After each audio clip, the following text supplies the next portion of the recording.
नमस्कार, स्वागत आप सभी का हमारे इस खास कार्यक्रम में। मैं हूं अनुराग पुनेठ आपके साथ।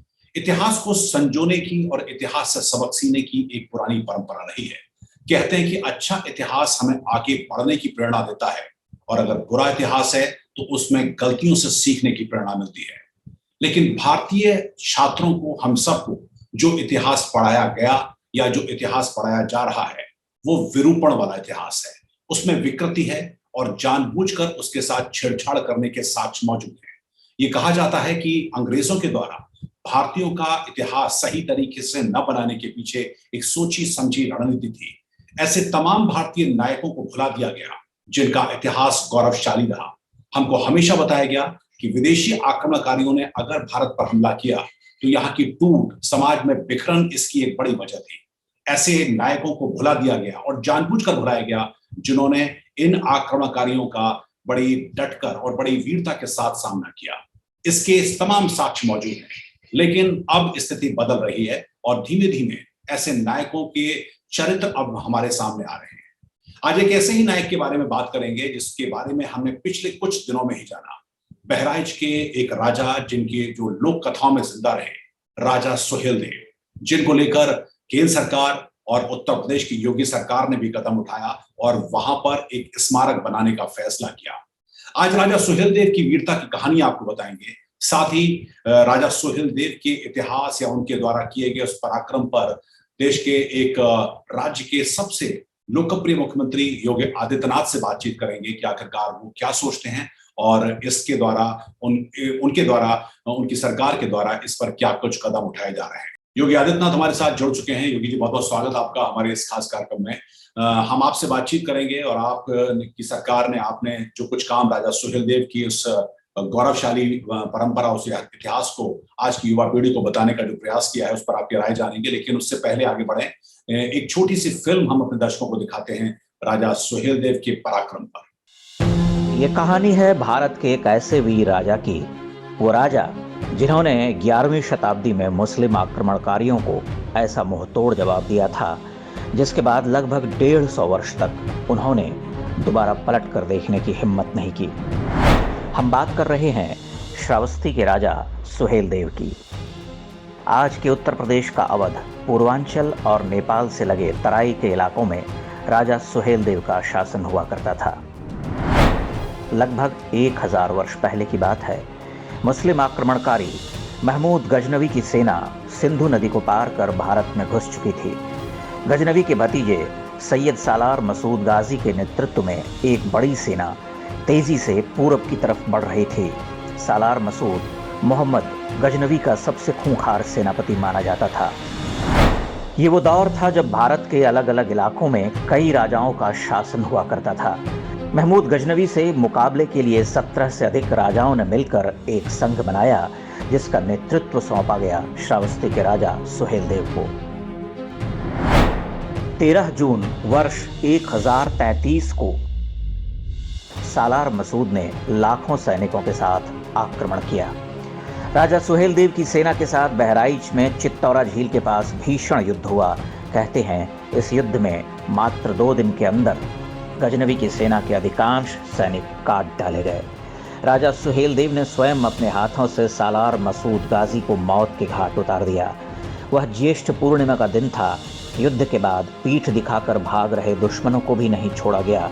यह भारतीय इतिहास के सबसे भयानक युद्धों में से एक माना जाता है। युद्ध के बाद सालार मसूद गाजी को बहराइच में ही दफना दिया गया। लेकिन 300 वर्ष बाद जब फिरोज शाह तुगलक आया तो उसने पास में ही राजा सुहेलदेव के गुरु ऋषि बालार के आश्रम को तोड़कर सालार मसूद गाजी की दरगाह बनवा दी। उस दौर के मुगल शासकों ने सुहेलदेव के वंशजों से हमेशा दुश्मनी निकाली। उन पर बहुत अत्याचार किए गए। बाद में अंग्रेजों ने भी उन्हें क्रिमिनल ट्राइब घोषित कर दिया। हालांकि वो राजा सुहेलदेव को लोक स्मृतियों से नहीं मिटा पाए। पूर्वी उत्तर प्रदेश के इलाकों में सुहेलदेव की वीरता के किस्से आज भी लोकगीतों और लोक कथाओं के रूप में सुने सुनाए जाते हैं। कि अरे गायों का सेना आगे, हर कई के छाल करिया करन समरिया। प्रधानमंत्री नरेंद्र मोदी के सत्ता में आने के बाद पहली बार राजा सुहेलदेव को पहचान दिलाने का प्रयास शुरू हुआ। उनके नाम पर एक ट्रेन चलाई गई और एक डाक टिकट भी जारी किया गया। प्रधानमंत्री मोदी और मुख्यमंत्री योगी आदित्यनाथ ने पिछले दिनों बहराइच में राजा सुहेलदेव की स्मारक की आधारशिला रखी है। प्रसिद्ध लेखक अमीश त्रिपाठी ने इस युद्ध पर बैटल ऑफ बहराइच नाम से पुस्तक लिखी है। अभिनेता अजय देवगन इसी पुस्तक की कहानी के आधार पर एक फिल्म भी बना रहे हैं। भारतीय इतिहास से राजा सुहेलदेव की कहानी को एक सोचे समझे षड्यंत्र के तहत हटाया गया था। उनकी कहानी उन ढेरों झूठों को ध्वस्त करती है जिनके जरिए आज भारतीय समाज में दरार डालने की कोशिश होती रहती है। बहराइच का यह युद्ध इस बात का सबसे बड़ा उदाहरण है कि जब भी भारतीयों ने संगठित होकर मुकाबला किया, कोई ताकत हमारा कुछ बिगाड़ नहीं सकी। योगी जी, आपने ये फिल्म देखी और हमारे दर्शकों ने भी देखी। इतिहास के वो नायक जो कि विस्मृत कर दिए गए उन तमाम इतिहासकारों के द्वारा जिनका अपना एजेंडा था, लेकिन आपने और आपकी सरकार ने ऐसे नायकों को एक बार फिर जनचेतना में लाने का प्रयास किया है। राजा सुहेलदेव पर आपके द्वारा किए गए प्रयास के बारे में हम सभी जानते हैं। आगे क्या योजना है और आप अब तक का आपका अनुभव इस विषय में क्या रहा है? प्रखर राष्ट्रभक्त और उस कालखंड में, जिस कालखंड में भारत की धर्म ध्वजा पर चारों ओर से हमले हो रहे थे, उस कालखंड में भी भारत की इस धर्म ध्वजा को उस समय की आवश्यकता के अनुरूप एक यशस्वी नेतृत्व देकर के विदेशी आक्रांताओं से बचाया था। हम सब जानते हैं कि महाराजा सुहेलदेव जी, वर्तमान का जो हमारा श्रावस्ती और बहराइच जनपद है, ये उनका कार्य क्षेत्र था। उस समय के महातपस्वी बालार्क ऋषि के परम शिष्य थे और कहते हैं कि जब महमूद गजनवी की मृत्यु के उपरांत उनके भांजे को गजनी का शासक बनाया गया, तो अपनी लुटेरी प्रवृत्ति के कारण उन्होंने भारत पर फिर से हमले की नियत से जो हमले प्रारंभ किए थे, उस क्रम में श्री राम जन्मभूमि मंदिर पर पहला हमला इसी सालार मसूद ने किया था। अयोध्या पर हमला के बाद कहते हैं कि बालार्क ऋषि, चूंकि उस समय हिंदू चेतना और सनातन हिंदू धर्म ध्वजा के वे प्रतीक थे, उन पर हमला करने, उनके आश्रम को नष्ट करने और शक्तिपीठ देवीपाटन मां पाटेश्वरी देवीपाटन मंदिर पर हमला करने की नियत से जब अयोध्या से वह उस ओर बढ़ा था, तो उस दौरान बालार्क ऋषि की प्रेरणा से हिंदू राजाओं के एक समूह ने महाराजा सुहेलदेव के नेतृत्व में इन विदेशी आक्रांताओं का पुरजोर विरोध किया और इनका मुकाबला किया। लगभग 1000 वर्ष पहले की यही तिथि थी जब इतिहास के कालखंड की सबसे बड़ी विजय में से एक, जहां पर विदेशी आक्रांताओं का सफलतापूर्वक मुकाबला करते हुए भारत की धर्म ध्वजा को एक नई ऊंचाइयों तक पहुंचाने का कार्य महाराजा सुहेलदेव के नेतृत्व में उस समय के हिंदू राजाओं ने किया। और यह सिलसिला तब से निरंतर चला रहा है। ज्येष्ठ पूर्णिमा की तिथि विजयोत्सव के रूप में मनाया जाता है। यह अत्यंत दुखद स्थिति है कि बीच के कालखंड में गुलामी की मानसिकता से ग्रसित इतिहासकारों ने महाराज सुहेलदेव के शौर्य और पराक्रम को विस्मृत करने का प्रयास किया। ये अक्सर हुआ है कि जिन भी महापुरुषों ने भारत की स्वाधीनता के लिए, भारत के स्वातंत्र समर में महत्वपूर्ण योगदान किया, उन्हें किसी न किसी रूप में कटघरे में खड़ा करने का प्रयास हुआ है। आप देखते होंगे महाराणा प्रताप के बारे में, छत्रपति शिवाजी महाराज के बारे में, गुरु गोविंद सिंह जी महाराज और गुरु तेग बहादुर जी महाराज के बारे में बहुत सारे कुत्सित इतिहासकारों ने बहुत अनर्गल टिप्पणियां की हैं। वीर सावरकर भारत स्वाधीनता आंदोलन के एक ऐसे अमर सेनानी जिन्हें एक ही जन्म में दो आजीवन कारावास की सजा हुई हो, एक ही जेल में 10 वर्षों तक बंद रहने और उसी जेल में उनका भाई भी बंद हो और 10 वर्षों में भाई से न मिल पा रहा हो, और जब आपस में 10 वर्ष के बाद दोनों की मुलाकात होती है तो अपने भाई को देख करके वीर सावरकर को स्वयं इस बात का एहसास हुआ कि आखिर मेरा भाई यहां कैसे, और कब से 10 वर्ष से एक जेल में रह रहा एक महान क्रांतिकारी जो भारत की स्वाधीनता के लिए न केवल भारत में बल्कि भारत के बाहर रह करके भी, विदेशी भूमि में रह करके भी भारत की स्वाधीनता को लेकर के रणनीति तैयार कर रहा हो, क्रांतिकारियों की एक फौज खड़ी कर रहा हो, उस महान क्रांतिकारी को भी कटघरे में खड़ा करने का प्रयास हुआ। तो स्वाभाविक रूप से एक महान पराक्रमी महाराजा सुहेलदेव कैसे ऐसे वंचित रहते। यही तो महाराज सुहेलदेव के साथ भी हुआ।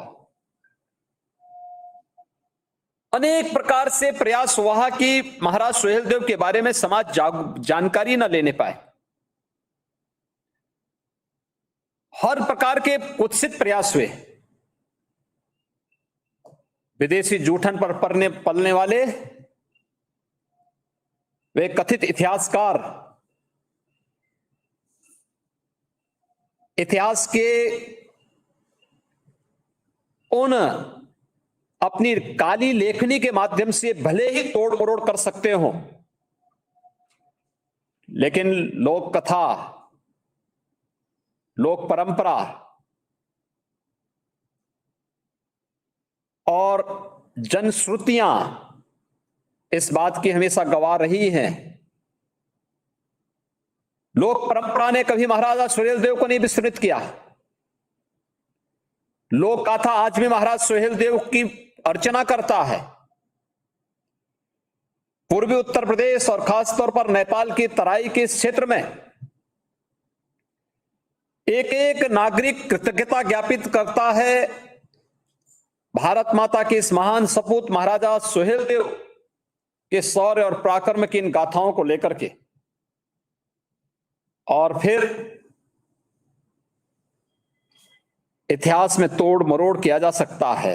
ये आपने बड़ा अच्छा कहा कि इतिहासकारों ने, खासकर जो हमारे पुराने इतिहासकार थे जिन्होंने किताबें लिखी, उन्होंने बड़ा ही जानबूझकर और बड़े डेलिब्रेट तौर पर उनको छुपा कर रखा।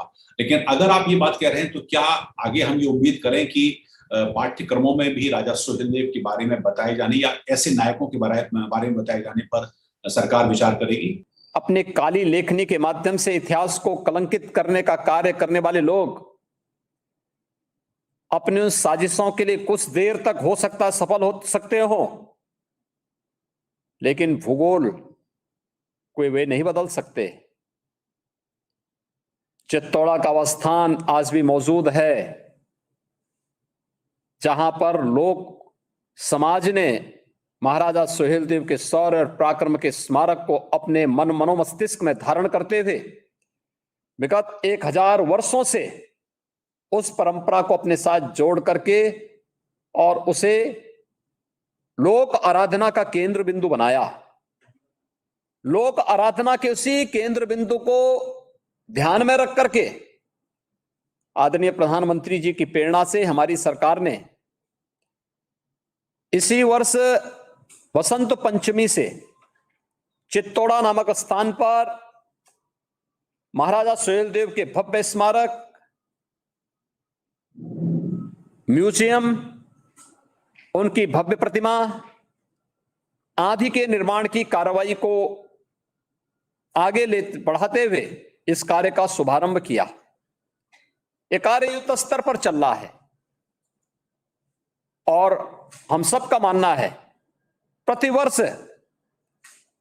हजारों की संख्या में चित्तौड़ा नामक झील में, चित्तौड़ा के स्थान में जो झील बनी है उस झील में प्रतिवर्ष हजारों की संख्या में श्रद्धालुजन आज भी आते हैं और आकर के अपनी श्रद्धा को व्यक्त करते हैं।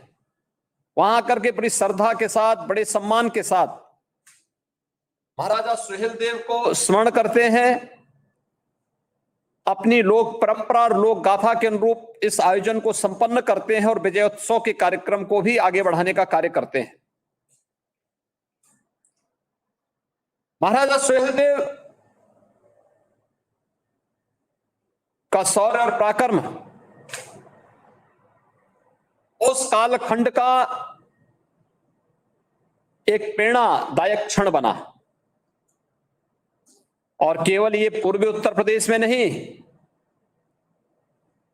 भारत के अंदर विदेशी आक्रांता 150 वर्षों तक हमला करने का तो साहस नहीं कर पाया। आपने देखा होगा उसके बाद के कालखंड को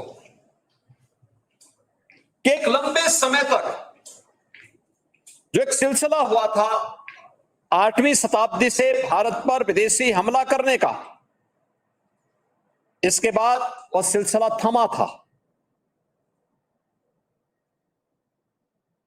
अगर हम लोगों ने और भारतीय समाज ने महाराजा सुहेलदेव के शौर्य और पराक्रम को ध्यान में रख करके उस समय की एकता का एहसास कराया होता तो संभवतः आने वाले समय में जो हमले भारत पर होते गए, आपसी विभाजन के कारण मुट्ठी भर आक्रांता भारत के अंदर जो सफल होते गए,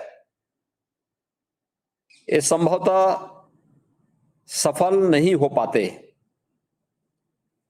महाराजा सुहेलदेव की विजय उस समय के सभी हिंदू राजाओं को एकता के सूत्र में बांध करके भारत और भारतीयता के लिए, सनातन हिंदू धर्म की रक्षा के लिए जिस एकता का प्रदर्शन उस समय उन्होंने किया था, उसी की परिणति इस विजय के रूप में थी। कहते हैं कि लगभग 3 लाख की सेना लेकर के सालार मसूद गाजी आया था। जगह जगह हिंदू धर्मस्थलों को नष्ट करते हुए, हिंदू आस्था के केंद्रों को ध्वस्त करते हुए, हिंदू बहन बेटियों की इज्जत के साथ खिलवाड़ करते हुए, राजे रजवाड़ों को रौंदते हुए वो अयोध्या पहुंचा था और फिर अयोध्या से श्रावस्ती की इस धरती पर पहुंचा था, जहां चित्तौड़ा नामक स्थान पर दोनों सेनाओं के बीच में आमने सामने मुठभेड़ होती है और यह युद्ध में बदलता है। एक भीषण युद्ध होता है और भीषण युद्ध की परिणति इस रूप में होती है कि महाराजा सुहेलदेव के नेतृत्व में जो हिंदू राजा लड़े थे, 3 लाख की सेना देखते ही देखते कुछ ही दिनों के अंदर नष्ट कर दी गई। मात्र कहते हैं 2 सिपाही सालार मसूद की सेना के बच गए थे और वे 2 वे थे जिन्होंने यहां से जाकर के गजनी संदेश दिलाया था कि बादशाह का वध हो गया है। इसके बाद गजनी साम्राज्य को कभी भी भारत पर हमला करने का दुस्साहस नहीं हो पाया था। अन्यथा हम सब जानते हैं कि इससे पहले मोहम्मद गजनवी लगभग 17-18 बार भारत पर हमला कर चुका था। सोमनाथ के मंदिर को तोड़ने का दुस्साहस भी इसी विदेशी दुर्दांत आक्रांता ने किया था। श्री राम जन्मभूमि पर पहला हमला भी मोहम्मद गजनवी के भांजे इसी सालार मसूद गाजी ने किया था। लेकिन जब भारत का शौर्य बोलता है, पराक्रम अपने पराभव पर होता है, तो दुनिया की बड़ी से बड़ी ताकतें उनके सामने रेंगती भी दिखाई देती हैं, रीढ़ विहीन दिखाई देती हैं। और यही स्थिति श्रावस्ती के, उस समय के श्रावस्ती के चित्तौड़ा नामक स्थान पर भी देखने को मिला था। यह शौर्य और पराक्रम न केवल 1000 वर्ष पूर्व भारत के यश और कीर्ति को दिग्दिगंत तक पहुंचाने के लिए था, बल्कि आज भी हम सबके लिए प्रेरणादायी है।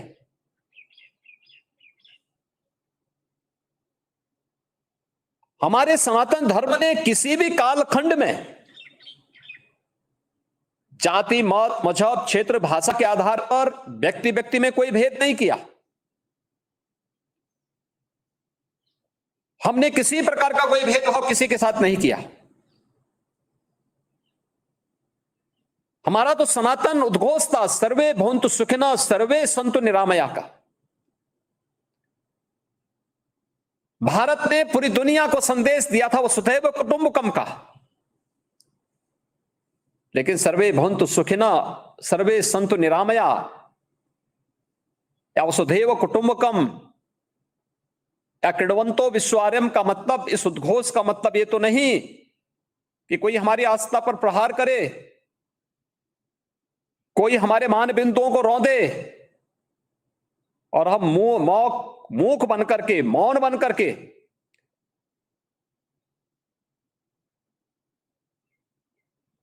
उस कथित धर्मनिरपेक्षता का आडंबर ओढ़े हुए रीढ़ विहीन बनकर के मूक दर्शक बने रहे। ये कभी नहीं हो सकता।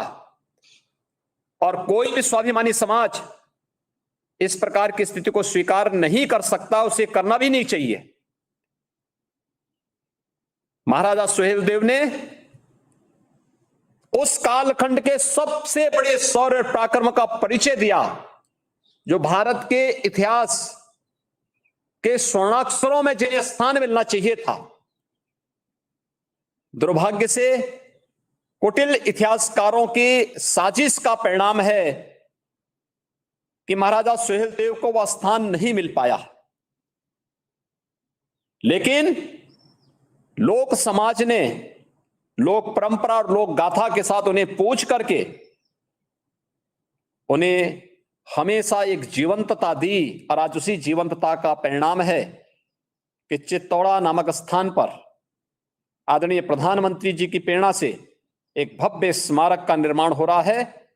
यह भव्य स्मारक महाराजा सुहेलदेव के साथ साथ उन सभी हिंदू राजाओं के शौर्य और गाथाओं का उद्घोष अनंत काल तक करता हुआ दिखाई देगा। वहां के युवाओं को, वहां के नागरिकों को सदैव प्रेरणा प्रदान करेगा और देश और समाज के खिलाफ होने वाले उन सभी षड्यंत्रों के प्रति जागरूक भी करता रहेगा, जो निरंतर किसी न किसी रूप में आज भी हमारे इर्द गिर्द घूमता हुआ दिखाई देता है। इन सब के प्रति हमें जागरूक होना पड़ेगा। ज्येष्ठ पूर्णिमा की तिथि महाराजा सुहेलदेव का विजयोत्सव मात्र नहीं, 11वीं शताब्दी का भारत के विजयोत्सव का पर्व है। और भारत के इस विजयोत्सव पर्व पर प्रत्येक भारतीय को गौरव की अनुभूति करनी चाहिए। महाराजा सुहेलदेव का पुण्य स्मरण बार बार करना चाहिए। उनके प्रति, उनके शौर्य और पराक्रम के प्रति हमें नमन करना चाहिए और हम सबका प्रण होना चाहिए कि भारत की धरती को कुत्सित मनसा के साथ नष्ट करने, अपवित्र करने के उद्देश्य से आने वाले किसी भी आक्रांता के साथ हमारा भी व्यवहार वही होना चाहिए जो महाराजा सुहेलदेव का सालार मसूद गाजी के साथ था। मैं आज के इस अवसर पर महाराजा सुहेलदेव और उनके साथ इस महान युद्ध के साक्षी बने सभी हिंदू राजाओं और उन सभी सैनिकों को जिन्होंने भारत और भारतीयता को बचाने के लिए उस कालखंड के सबसे बड़े पराक्रम का परिचय दिया था, उनकी स्मृतियों को कोटि कोटि नमन करते हुए नम्र श्रद्धांजलि अर्पित करता हूं। पांचजन्य को आज के इस दिवस को जीवंत बनाने के लिए पूरे संपादक मंडल का हृदय से अभिनंदन करता हूं और विश्वास करता हूं कि इस प्रकार के लोक नायकों को, इस प्रकार के राष्ट्र नायकों को, जो देश के अंदर अलग अलग क्षेत्रों में किसी न किसी रूप में आज भी प्रेरणा के स्रोत हैं, उनका स्मरण करते हुए हम आने वाली पीढ़ी को उनके बारे में अवश्य बताएंगे। मुझे पूरा विश्वास है कि राष्ट्र चेतना के जागरण का अभियान पांचजन्य जिस मजबूती के साथ उठा रहा है, यह आने वाले समय में भी इसी प्रकार से आगे बढ़ता रहेगा। इस पूरे अभियान के प्रति मेरी शुभकामनाएं हैं। धन्यवाद। जय हिंद। जी हाँ, बिल्कुल सही कहा आपने कि एक परंपरा इस तरह की विकसित की गई स्वतंत्रता के बावजूद भी कि भारत का एक सही इतिहास लोगों के सामने ना आए। संभवतः एक वैचारिक मजबूरी या वैचारिक गुलामी थी और उसकी मानसिकता थी जिसके चलते ये सब भारतीयों से छुपा कर रखा गया। लेकिन अब संभवतः ऐसे नायकों के बारे में हम सब जान पाएंगे, आने वाली पीढ़ी जान पाएगी और अपने इतिहास से हम कुछ सबक भी ले पाएंगे और गर्व कर सकेंगे ऐसे नायकों पर। योगी जी, बहुत बहुत धन्यवाद हमसे जुड़ने के लिए और इस पूरी बातचीत को रखने के लिए, युवाओं को बताने के लिए राजा सुहेलदेव के बारे में। आपका बहुत बहुत धन्यवाद। तो ये थे योगी आदित्यनाथ, उत्तर प्रदेश के मुख्यमंत्री, जिनके सरकार के द्वारा उठाए गए कदम के चलते अब राजा सुहेलदेव का स्मारक वहां पर मौजूद है और साथ ही अब आने वाली पीढ़ियां इस वीर राजा, इस वीर शासक के बारे में न सिर्फ जान पाएंगी बल्कि प्रेरणा भी पाती रहेंगी। हमारे इस खास कार्यक्रम में इतना ही। हमको दीजिए इजाजत। नमस्कार।